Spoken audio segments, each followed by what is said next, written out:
اعوذ باللہ من الشیطان الرجیم بسم اللہ الرحمن الرحیم۔ آج میرا موضوع ہے من و سلوہ کیا ہے۔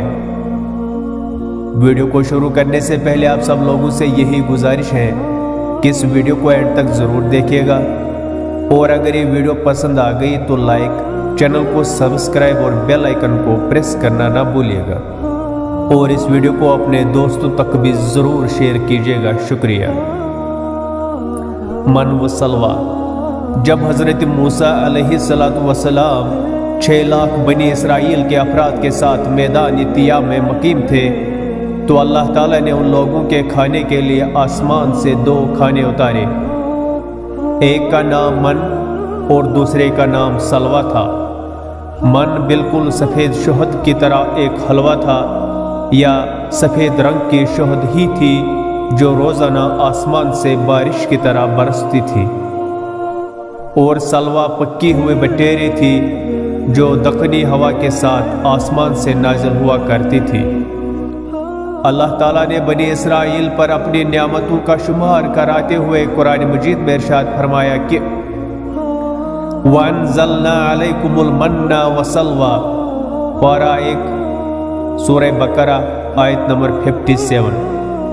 ترجمہ کنز الایمان، اور تم پر من اور سلوہ اتارا۔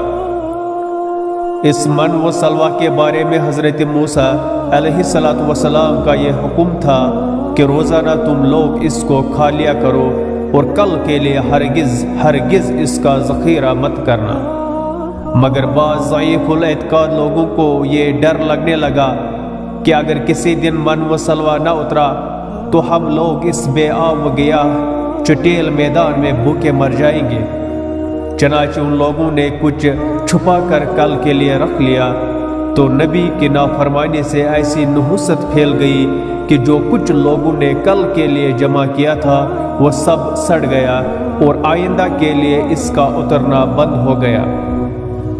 اسی لیے حضور اقدس صلی اللہ علیہ وآلہ وسلم نے ارشاد فرمایا کہ بنی اسرائیل نہ ہوتے تو نہ کھانا کبھی خراب ہوتا اور نہ گوشت سڑتا۔ کھانے کا خراب ہونا اور گوشت کا سڑنا اسی تاریخ سے شروع ہوا، ورنہ اس سے پہلے نہ کھانا بگڑتا تھا نہ گوشت سڑتا تھا۔ تفسیر روح البیان جلد 1 پارہ 1 سورہ بقرہ آیت نمبر 57۔